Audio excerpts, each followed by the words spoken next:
So in today's video we discuss how to create a musical symbol for sharp and for doing this you must open your Microsoft Word MS Word document, and after that you can simply go to your computer keyboard, and suppose if in your keyboard the number lock key is off, you must press the number lock. Now you can see that you have enabled the number lock. Now you can see the alt key on the left side of the space bar. You must press and hold this alt key. Don't remove your finger from this alt key. At the same time you must simply type here 9839. After typing 9839 you can release your finger from this alt key, and you can see that this symbol have been added. So this is the musical symbol for sharp sign.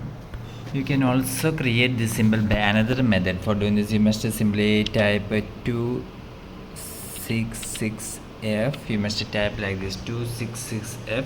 After that you must press these two keys at the same time, as alt key and S key, these two keys at the same time, and you can see that this symbol have been right here. For more you can subscribe.